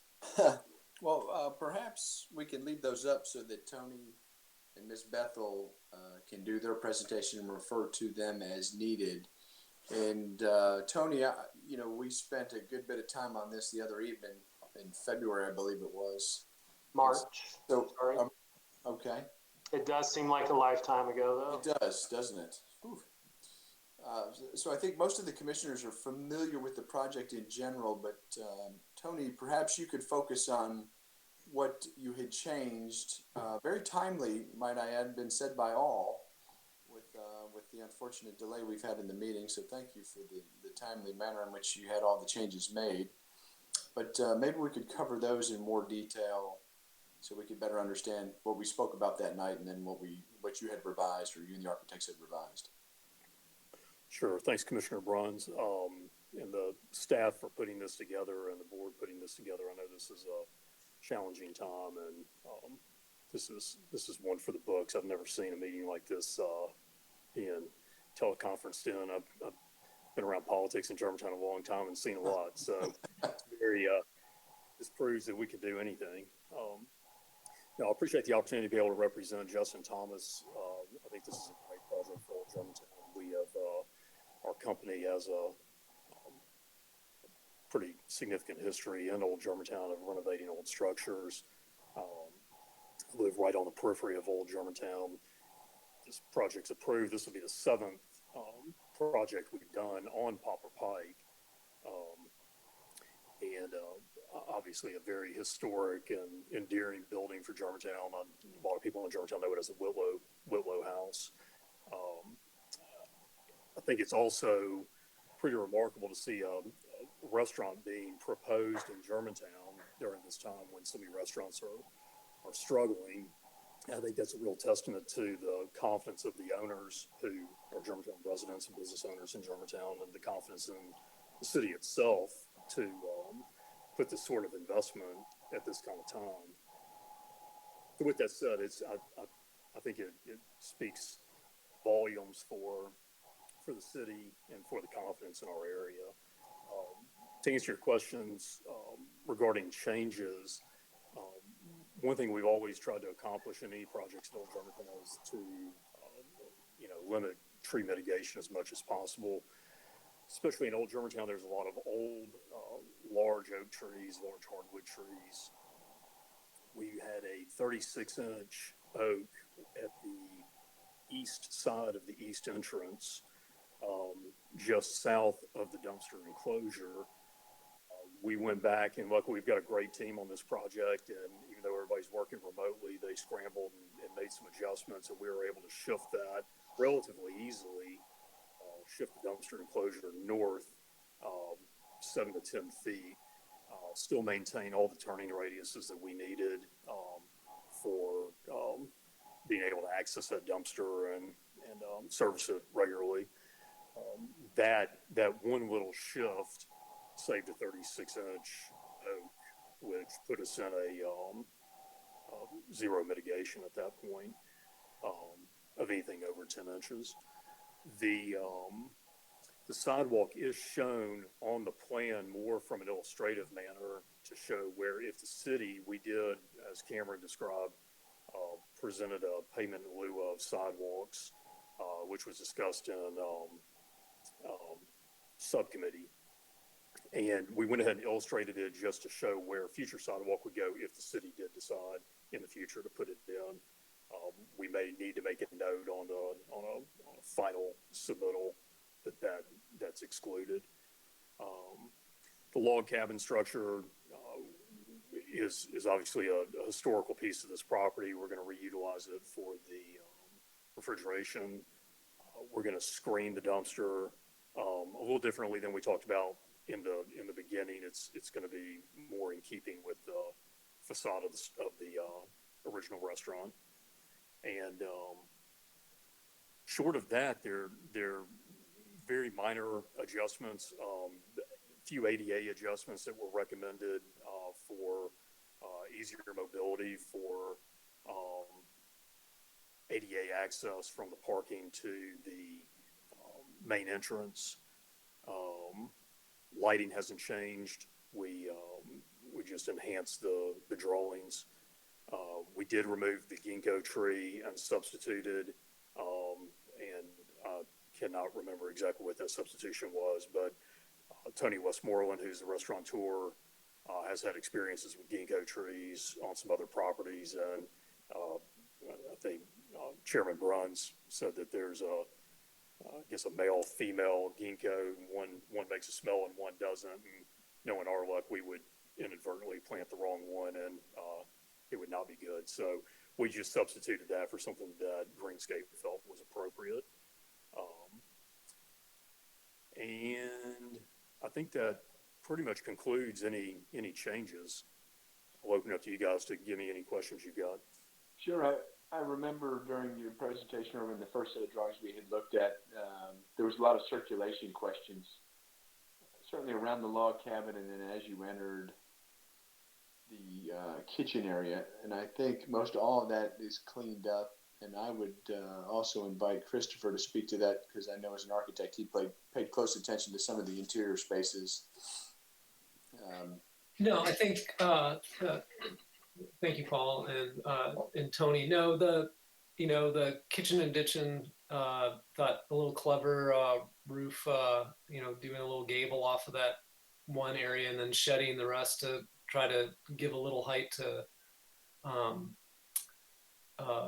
hide the vent hood coming out of the roof. It'll probably be close, but I think perspective-wise, you shouldn't be able to see it, from the street. So well done on negotiating that, and a little pathway to go back there. And then everything I think got cleaned up at the ADA.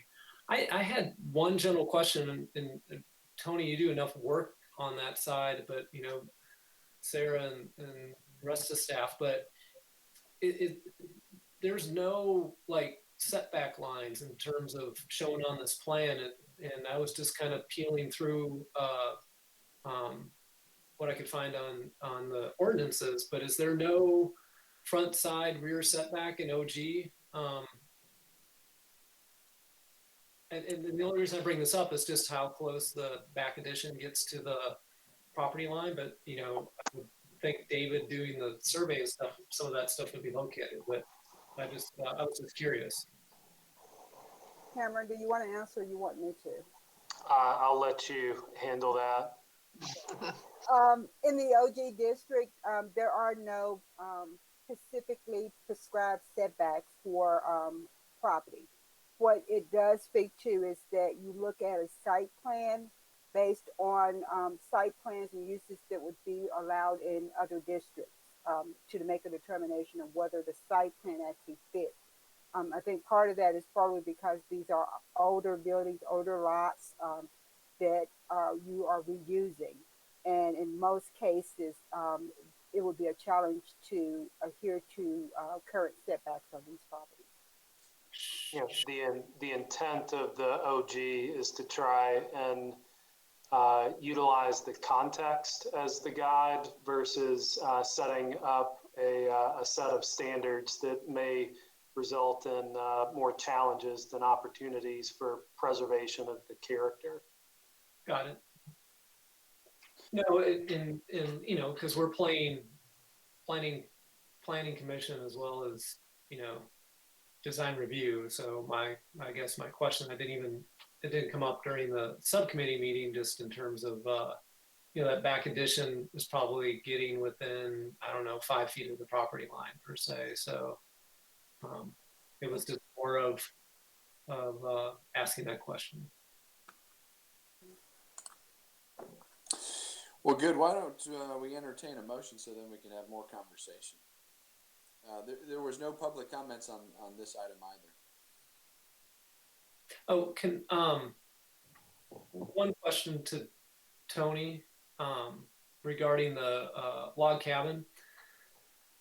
So it is, there is a refrigeration unit going inside, and is there like an awning that's kind of being added or is that existing back there in that east elevation that you can see? We are, you will not see any of the refrigeration system. Refrigeration system will be completely inside. So there's nothing else other than what's on this drawing. There's nothing else being built. But I mean, in the, where it says screen wall for mechanical equipment, that little area, and it's just more understanding, that little area is new, but is that awning that's kicking out from the, yeah, is that existing or is that added on? Is that new? There's a little overhang on there already. That'll probably end up being just built in. It's not going to be seen from the street. It's on the backside. Yeah, so it would just be something to stand there if you were going out there and staging food to bring into the building that you're not standing in the rain. Sure. And then the dumpster, is the dumpster, I saw two different notes. Is the dumpster CMU, and then is it getting like lap siding sort of added to that? Correct. Cameron, I don't know if you can go to the construction, or I guess it's on maybe the slide plan. So you'll end up just kind of adding sleepers to it to pretty much. We have to build it with solid CMU block like we do in all the dumpster enclosures. But then we're just, since it's so close to the street and we're trying to keep it in keeping with the building and make it blend in and almost look like it's always been there, and kind of cover up the unsightliness of any sort of CMU dumpster building. Well, that's all it is. We would just add a facade to the face. Yeah, and it seems like that's why you kind of added almost like a fence, almost like a wing wall on it. Yeah, wing wall, just to try to change the character of it. Yeah, okay. No, like I said, it was more of, you could see the CMU, but I just wanted to clarify that it essentially where it was getting skinned to make it more residential in nature. And Chris, I think one of the questions, I can't remember who it was, it may have been you in the previous meeting subcommittee. We're talking about if there was any way to, conceal that dumpster anymore. And we have shifted it north, so that gets it a little farther off the street as well, and allows a little more planning area to be able to eventually completely conceal it. Yeah, I mean, you saved the tree, you moved it north, and being screened, and you've added, more architectural elements to it to, do what you can to mitigate the appearance of it.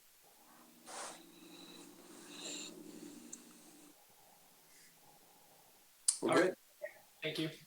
You're welcome. I will entertain a motion. All right, motion to approve a revised preliminary and final site plan for the OG district for the Mason Blanc restaurant at 7642 Poplar Pike, subject to the commission's discussion, staff comments, and the staff report, and the documents and plans submitted with the application. Thank you, Mr. Sloan. Do I have a second? Second. Very good. Very good. So it's technically time for our discussion as commissioners. So I would encourage anyone to speak up if they have any questions. Mr. Owens? Excuse me. Cameron, can we get you to take off the presentation?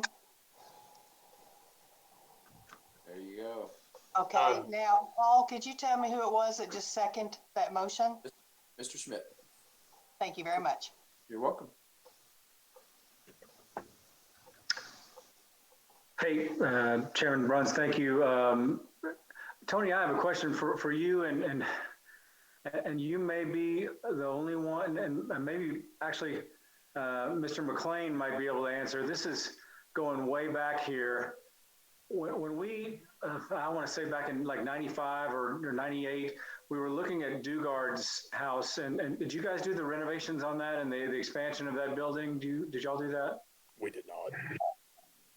I might ask you to put up that site plan again, Cameron. I guess along the north property line in the back corner, and I apologize for not being at the subcommittee and catching this previously, but there was I'm going to call it what I remember or seem to remember, something called like an historic old plank road that was back there, that north property line. I think it might have just been on Dugard's property, sort of in the northeast corner there. It's got some historical significance. I remember it was on the survey, at least of Dugard's property, and I couldn't remember if there was anything on this property or not. And so I didn't know if, I just remember we had to take great care when they were building that to stay away from that. And I didn't know if that any portion of that was on this property or not. I'm sure we could look at that afterwards, but I'd be curious to know. Owens, I am aware of the Plank Road. I remember I got a good education from Andy Pouncey because he was really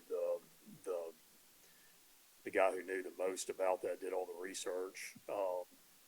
I believe that's farther north of this property. There's nothing, regardless, we're not adding anything that would encroach off of this property. I believe that was all north of the property line. The new addition in the back, it's on this property, so there's nothing that popped up on the survey that's protected actually on this property that I'm aware of, or that David Bray brought to our attention. Great. So there was a survey done, and I just texted. I texted Andy just now a second ago to see the same thing. I'm almost positive it was north of this property. I just wanted to make sure we didn't get something disturbed that was historical in nature. My second comment is just nothing other than that I think I love this. This is exactly what the Design Review Commission, or the old Germantown district, was designed to do, was to encourage the redevelopment of historical homes and offices into different uses. And I think the use of a restaurant for this at this location is a fantastic reuse of the property. And so kudos to you and the applicant for moving forward with this. Thank you.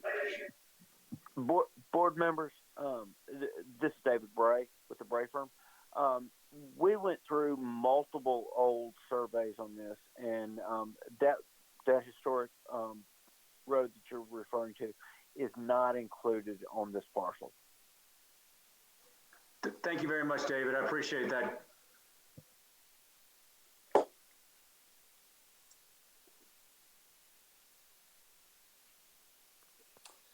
Thank you. Is there any other commissioners that would like to speak up?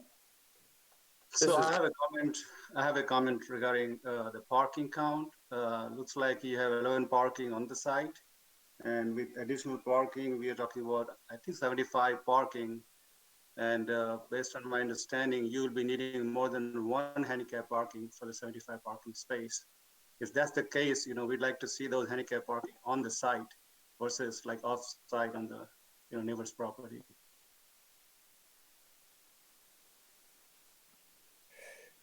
The only way to patronize this restaurant is to use valet. So you will be required to drop your car off, leave your keys, and the cars will be moved. So that's why we included the ADA entrance on this side of the property by the valet, so that ADA clientele can walk in on that side. All the parking is off-site for the most part. The majority of parking is off-site. So is there a stipulation in between valet, handicap, or ADA spots and parking? And I guess I've not heard of. I've never had to deal with an off-site parking restaurant, so this would be the first that this would come up, at least while I've been around. David Bray could probably speak better to the calculations. It's so many handicap parking spots per the overall amount of parking that's on the site. And since we're so it's 11 spots, then we're within our required ADA on the site. ADA doesn't care if Germantown requires 100 parking spots for this to be a restaurant. They're only worried about what's on this actual site. So we've accommodated the amount of parking we need as a restaurant and the amount of parking the city would expect. But as far as the actual site, the ADA reg, we're within the guidelines of having only one on that site because there's only 9 spots total. I'm a good example. My office has 7 parking spots. You have to have a minimum of 1 if you're a commercial building. We have 1 handicap parking spot. Okay. So Tony, I'm understanding that by code, you need only 9 parking spot, right, for this size of restaurant? Well, no, that's just how many are on the site. There's 9 parking spots on the site. Obviously, we can't have a restaurant with 9 parking spots, so that's why we have off-campus access agreements with the neighbors to have additional parking. But as far as the regulation for a handicap space, we only have to have 1 on the site based on there's only 9 parking spots. That's correct. We have the 1 on the site based on 9 on site. The other off-site parking areas also have ADA spaces that meet the requirements for them, but because this is all valet parking, we don't need more ADA spots on site.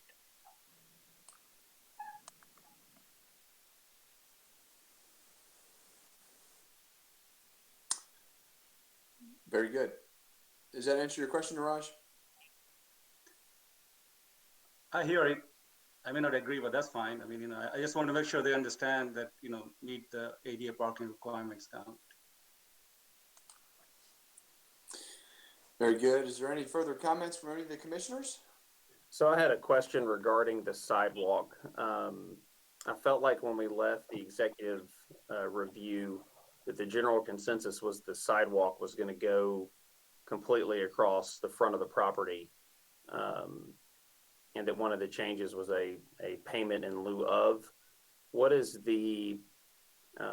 what's kind of the thought process on not completing the sidewalk during this construction period opposed to waiting on the city to do it? So the conversation during the subcommittee, we did go back and forth and discuss the pros and cons. The negative, which is where I thought we left off in that meeting, and why we pulled the sidewalk out, is it's a sidewalk to nowhere. There's no sidewalks next door. The next door is a medical office building complex. They're closed at 5.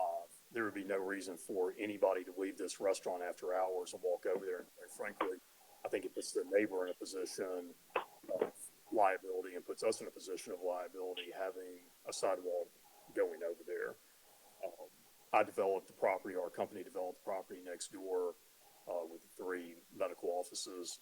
And as you continue to travel east, it becomes a ditch, which sidewalks will never be able to be built unless there's major infrastructure done on the street. So our thought process was we need sidewalks for people getting out of their cars that pull in for valet. That makes sense. We need sidewalks in that center section.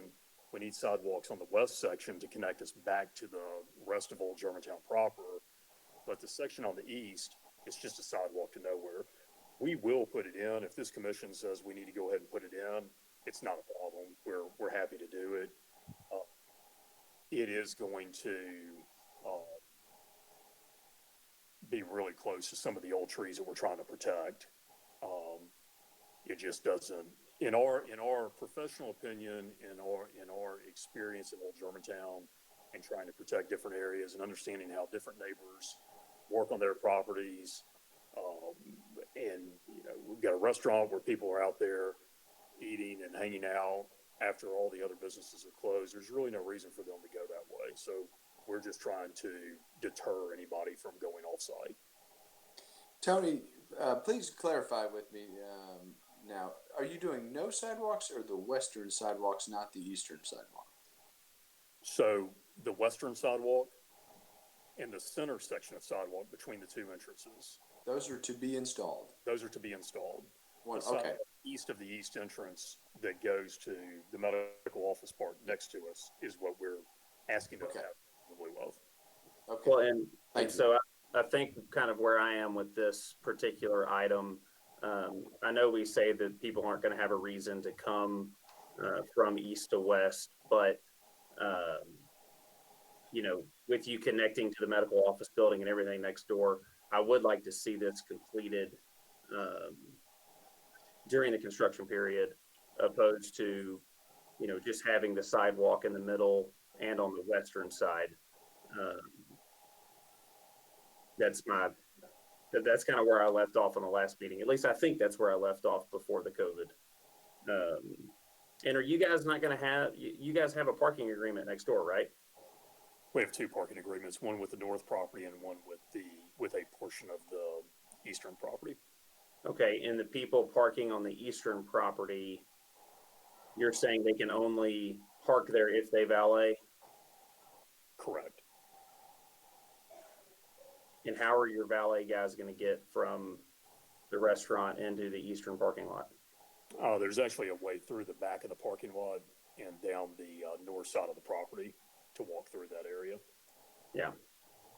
Well, and if anybody else disagrees, I think if you are willing to build the sidewalk now versus the payment in lieu of, that's something that I particularly would like to see. But I am willing to listen to, you know, everybody else's comments and opinions. In that regard, I would respect the trees that are trying to be preserved as much as the sidewalk, I suppose. With as much disturbance as the site's going to take, I'm either way though, as far as the project being installed. Whether the sidewalk's there or not is not relevant to me, because you're paying for it anyway, for it to go in. Exactly. I'm wondering if it'd be worth to get Wes's opinion on, you know, if the sidewalk goes in, if he feels that it's going to be detrimental to the trees. You know, we're just looking at a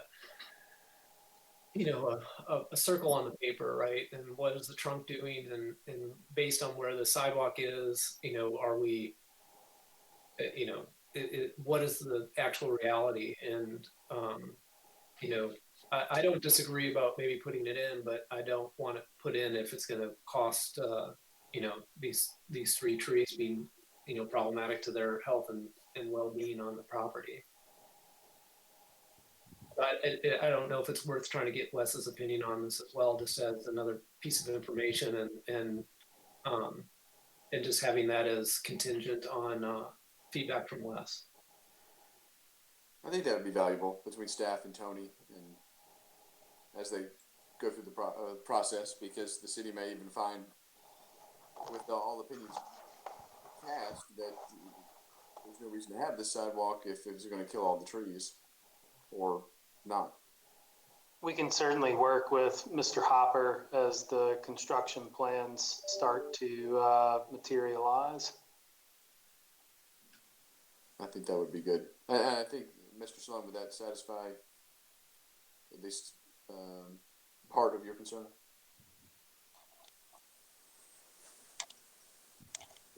I guess I don't know how to answer that. Well, let me pose that a different way.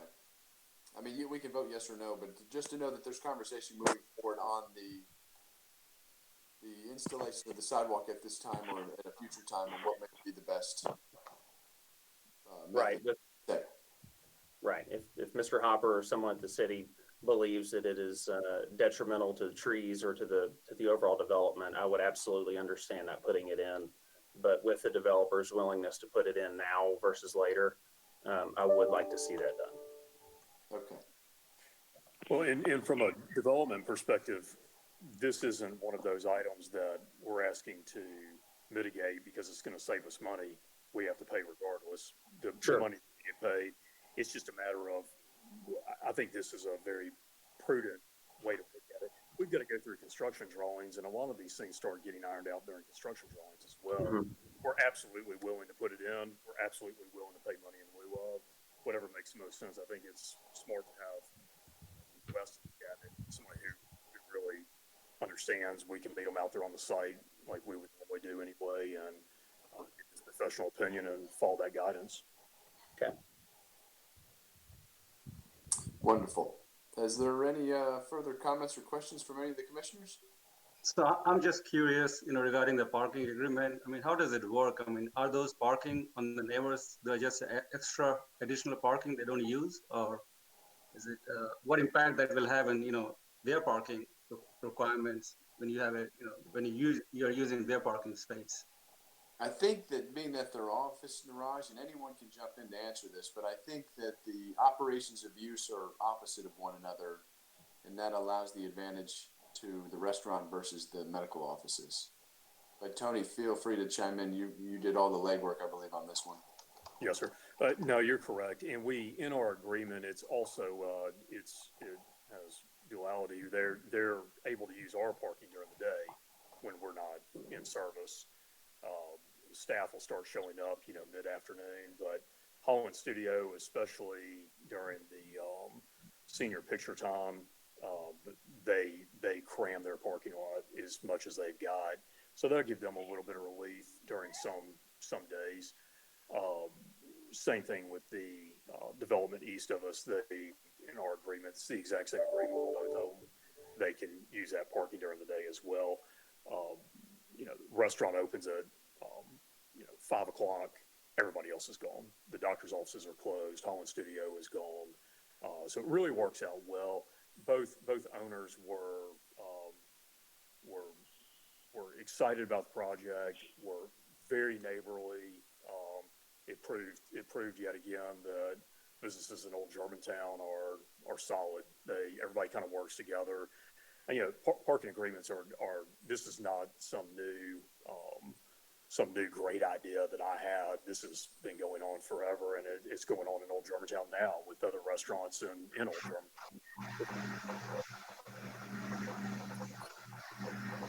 Germantown. And just to add, I mean, we had talked about this at length at the subcommittee, not subcommittee, but our mid-month meeting, and the big thing is that they're really open at night. I mean, it's not at lunch. They're not competing with additional parking or business parking during the day. So as Tony alluded to, this is really kind of flipping when one business is kind of finishing for the day while another one's kind of ramping up. Got it.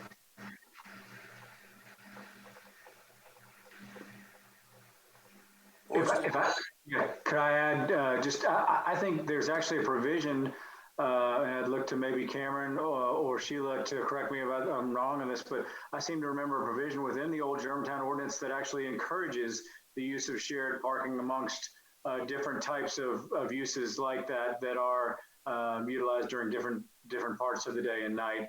I think it's within the ordinance, something to that effect. You're correct, Alderman, but I think it's within the design guidelines for Old Germantown. Thank you. Well, very good. If there's no further comments, I'm willing to take a vote. Sounds good. Okay, you ready? Let me stop sharing the screen so that you can see everybody. Thank you. I appreciate that, Cameron. All right, Mr. Gibson?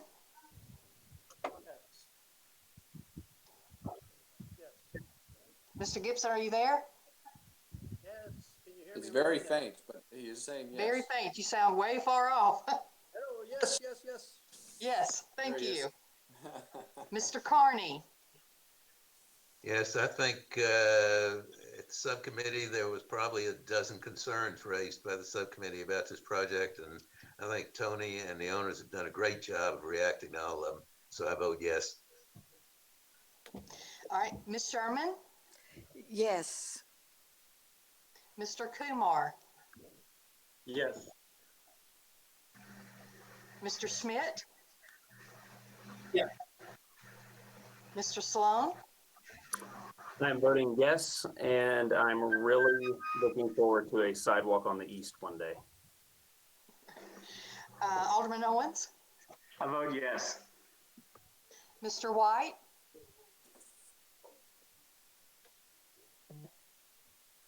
He's there.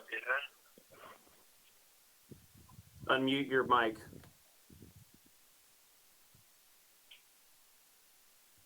Say it a little louder.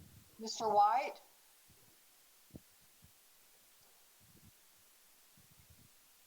Okay, let's move on. Chairman Bruns. I vote yes. I congratulate them on their bravery in opening a restaurant.